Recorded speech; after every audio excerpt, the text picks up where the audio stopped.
This lecture will focus on how IDEA has evolved since 1975. It is the third lecture in the module that addresses the legal aspects of special education. We will begin with the parts of IDEA. Then we will work our way through the amendments and reauthorizations of Public Law 94-142 since 1975. What motivated Congress to pass Public Law 94-142? In 1974, 1 million students with disabilities were not in school. Just the year before, Congress had passed the Rehabilitation Act of 1973, including Section 504. At that time, Congress thought Section 504 would end the exclusion of students with disabilities. When the statistics proved schools were not educating students with disabilities, Congress decided to make their intent perfectly clear. The law has three parts, A, B, and C. Part A sets out congressional intent and the national policy to provide FAPE to all students with disabilities ages birth to 21 years. Part B addresses school-age children and adolescents. Part C addresses infants, toddlers, and preschoolers. As we discussed earlier, the law does not remain stagnant. It changes. Public Law 94-142 is no different. It has changed. This chart shows four significant changes from 1986 to 2004. Notice that the 1990 change implemented the new name IDEA. As each new edition of the law takes place, the new requirements build upon previous requirements. Therefore, it is the sum total of all the laws that now equal Public Law 94-142. Let's take a look at what each new edition added to Public Law 94-142. Public Law 99-457, the Education of All Handicapped Children Act Amendment of 1986. Nicknamed the Preschool Law, this amendment extended the age range for services to be provided down to 0, birth to 5. It mandated all states provide services for preschoolers and gave states the option of serving infants and toddlers. At the time, several states were already providing services to preschoolers, but many were not. As to infants and toddlers, if a state had such a program, it was limited. With this law, those states could apply for more funding. Today, every state has programs for infants, toddlers, and preschoolers with disabilities. Notice on this slide, we refer to this amendment as IDEA 1986. This law delineated the expectations for programs for the very young. First of all, it requires states to use an Individualized Family Service Plan, IFSP. This type of plan, as its name implies, must address the needs of the child and the family. For example, a friend of mine's 3-year-old contracted meningitis and became deaf. Their family needed a plan that included sign language lessons for everyone in the family. Concerned about labeling and the harm it might do, this law allows states to use a non-categorical approach. This means that instead of labeling a young child mentally retarded or emotionally disturbed, districts can simply identify a delay in one or more of the developmental domains and provide services. Ironically, states felt the need to use a new label, such as preschool handicapped. We have talked about transition plans for life after high school, but actually there's another type of transition plan. These plans are for infants, toddlers, and preschoolers. As these young children move from program to program, the law expects those programs to work together to make the transition easy for the child and for the family. All of these requirements are now part of IDEA. Why did Congress put these procedures in place? Because research demonstrated early intervention worked, and because research indicated labeling was harmful. In 1990, Congress reviewed IDEA and determined two things. The 6 principles were valid, and special ed could and should be made more effective. IDEA 1990 made 2 significant changes to the language of the law. 1, it changed the name of the law to Individuals with Disabilities Education Act. 2, it changed the language of the law to be People First and replaced the word handicap with disability. These changes were made throughout the law. Another change was the requirement that schools develop ITPs for a student no later than age 16. These plans were to address life after high school, including independent living, the world of work, and college or other training. IDEA 1990 added 2 new federal categories of disability, autism and traumatic brain injury, TBI, traumatic brain injury. At this time, Congress debated whether or not to add ADHD, attention deficit hyperactive disorder, as a federal category of disability. Some believe that Congress decided against ADHD because of the sheer numbers and associated costs. The actual rationale was that these students often have coexisting disabilities with ADHD and receive special education services under the primary disability. Secondly, students with ADHD can receive services within other health impairment category or have a 504 plan.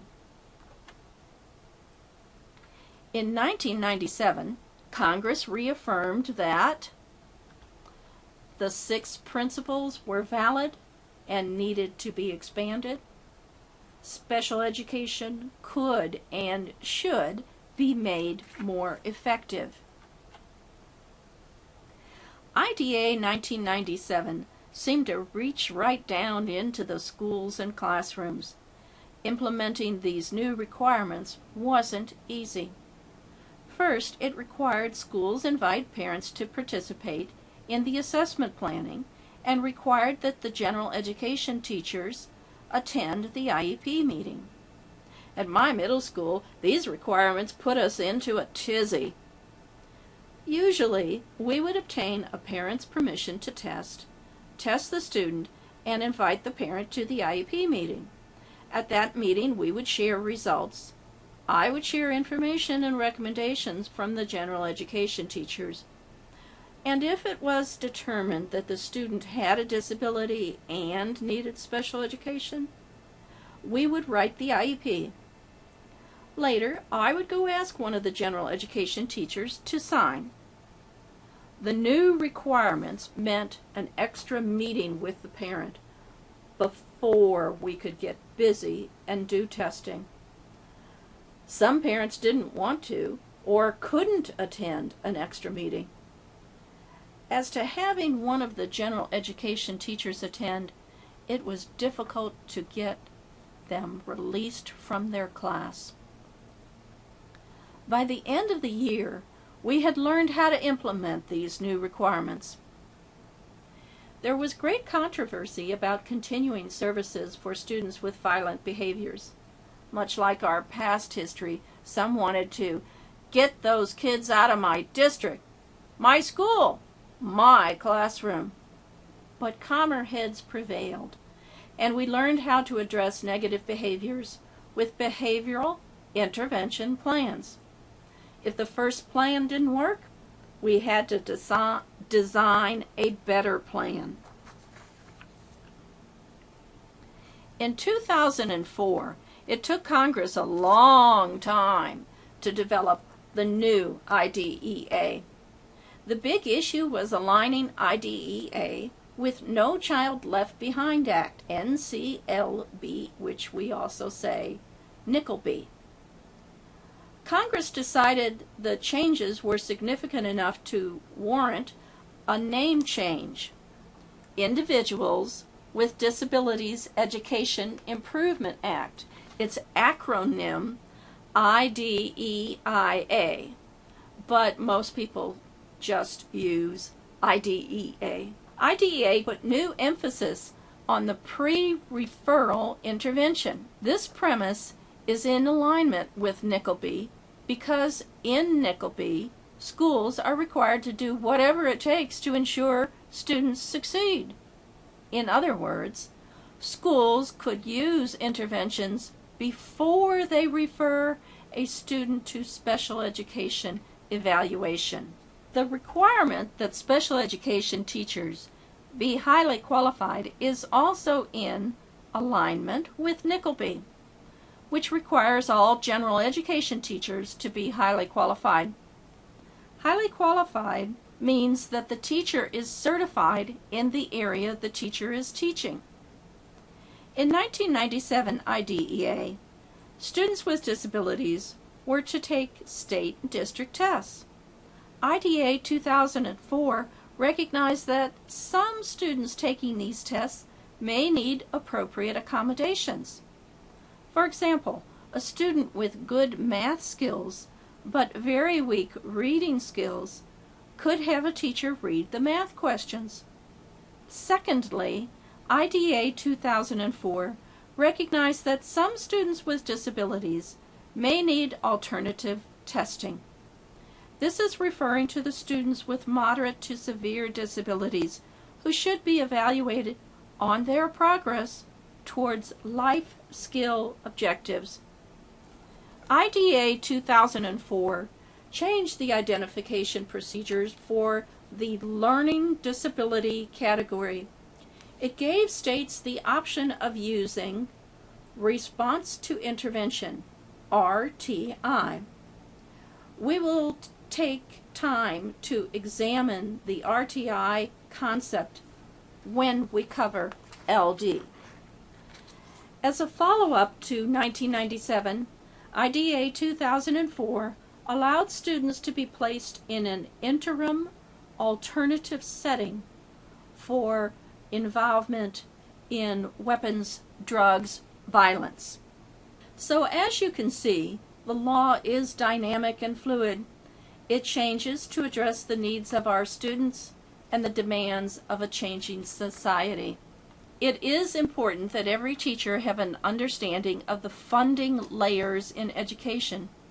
First, Congress allocates federal money to the state to be distributed to the local education agencies. In other words, the districts.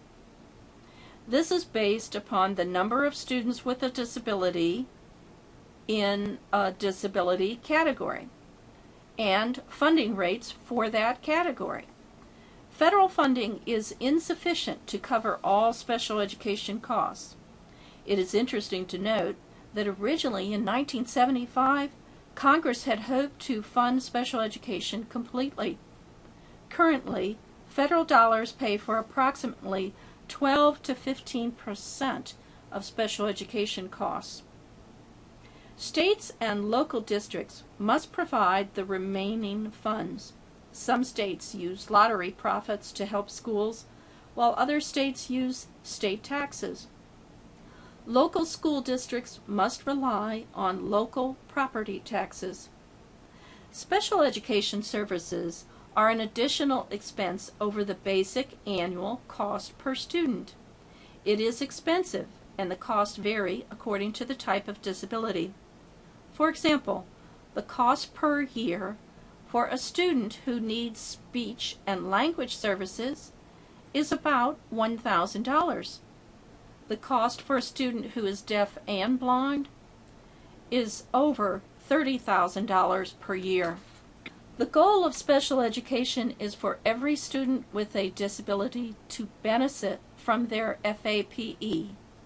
For these students to accomplish positive outcomes. The long-term results include equality of opportunity, full participation, independent living, economic self-sufficiency. These results are measured by high school completion rates, post-school employment rates, and overall satisfaction with life. Current research indicates that individuals with disabilities have a lower high school completion rate, a higher unemployment rate, and a lower level of satisfaction with life. In my middle school resource class, the students helped me make this banner. It was our mantra and our discipline plan. If somebody was naughty, they had to come in at lunch and copy the mantra over and over again. Yes, we made them right.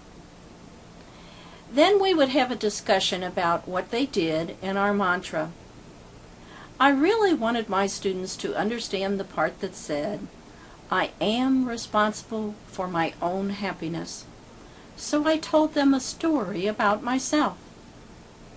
They all knew about my family, 3 dogs, 3 kids, and a wonderful husband. They knew that I was going to university classes several nights a week. Here's the story I told them. You know, I come home about 10 or 11, 3 nights a week, and my 3 kids, take care of themselves after school. They watch TV, do their homework, and cook dinner. Sometimes my husband brings dinner home, and sometimes he cooks. They really try to help me, except for one thing. When I get home, there's always a stack of dirty dishes in the sink. This makes me so mad, I slam around and do the dishes. Night after night, I got madder and madder. So then I decided to race the clock and show my kids it was only a few minutes worth of dishes that they should do. Now my students, they were on my side. They said, take away their allowance. After a few nights of dish racing, I finally figured out that I was the one choosing to be mad over just a few minutes of dishes. I could choose to be happy, and so I did. Each night thereafter, I came home and raced the clock with a smile on my face. Back to the law.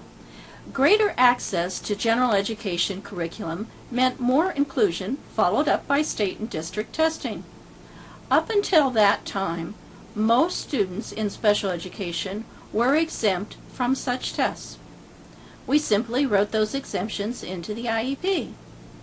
Nowadays, only students with the most severe disabilities are exempted. Well, this was the year my 8th graders had to take the district tests. They weren't happy about it, especially Jamel. He was the neatest kid. He couldn't read due to a severe learning disability. He begged to get out of that test, and I had to send him anyway. After a week of testing, he came back with a big smile. He said, "Ms., I did like you." "Jamel, what did you do?" "I hated the test, Ms., so I did like you." "Oh, Jamel, tell me more." "I did like you in the dishes, Miss. I made a game out of it. I played dot to dot." Yes, Jamel's test was invalid, and I had to pull his dot to dot Scantron sheet and explain it all to the principal. Yet that year, I taught Jamel something more important than anything on that district test: to choose to be happy. Sometimes it's our paradigm that gets in our own way. It's time to embrace a positive paradigm about ensuring brighter futures for people with disabilities, including educational rights, individual first, quality of life, use technology to provide opportunities, valued as an individual, and full citizenship.